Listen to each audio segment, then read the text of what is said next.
31,56,600 minute ਹੁੰਦਾ ਵਾ ਤੇ ਸਕਿੰਟ ਵੀਰੇ 51,36,00,000 ਤੇ 33 ਸਕਿੰਟ ਹੁੰਦੇ ਆ। ਇੰਨੇ ਚਿਰਾਂ ਬਾਅਦ ਆ ਗੱਡੀ ਜੇਤੂ ਹੋਈ ਆ। ਪਰ ਅੱਜ ਚੱਲ ਵੀ ਉਸਤਾਦ ਗੁਲਾਮ ਗੌਸ, ਚੱਲ ਵੀ ਉਸਤਾਦ ਗੁਲਾਮ ਗੌਸ 8 ਮਾੜੇ ਗੱਡੀ ਆਈ। ਇੱਧਰ ਵੀ ਇੱਥੋਂ ਉਸਤਾਦ ਗੁਲਾਮ ਗੌਸ ਦੀ ਕਹਿੰਦੇ 16 ਸਾਲ ਉਮਰਿਓ।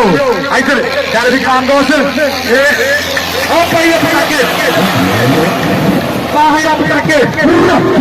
ਬੱਲੇ ਬੱਲੇ ਸਿਰਾ ਅੱਗ ਹਾਏ ਹਾਏ ਹਾਏ ਹਾਏ ਆਇਆ ਉਸਤਾਦ Ghulam Ghaus.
Full power 85 HP full power.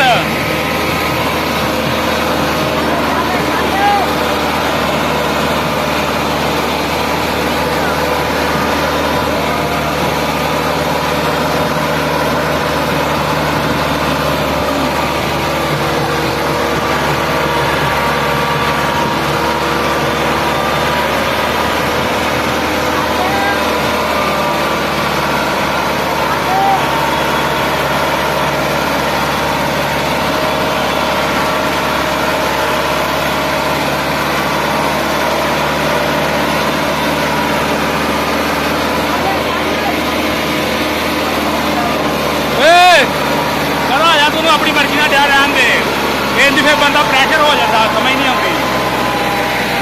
आ जगह जी जिथे आन के बड़े बड़े डेंगते ट्रैक्टर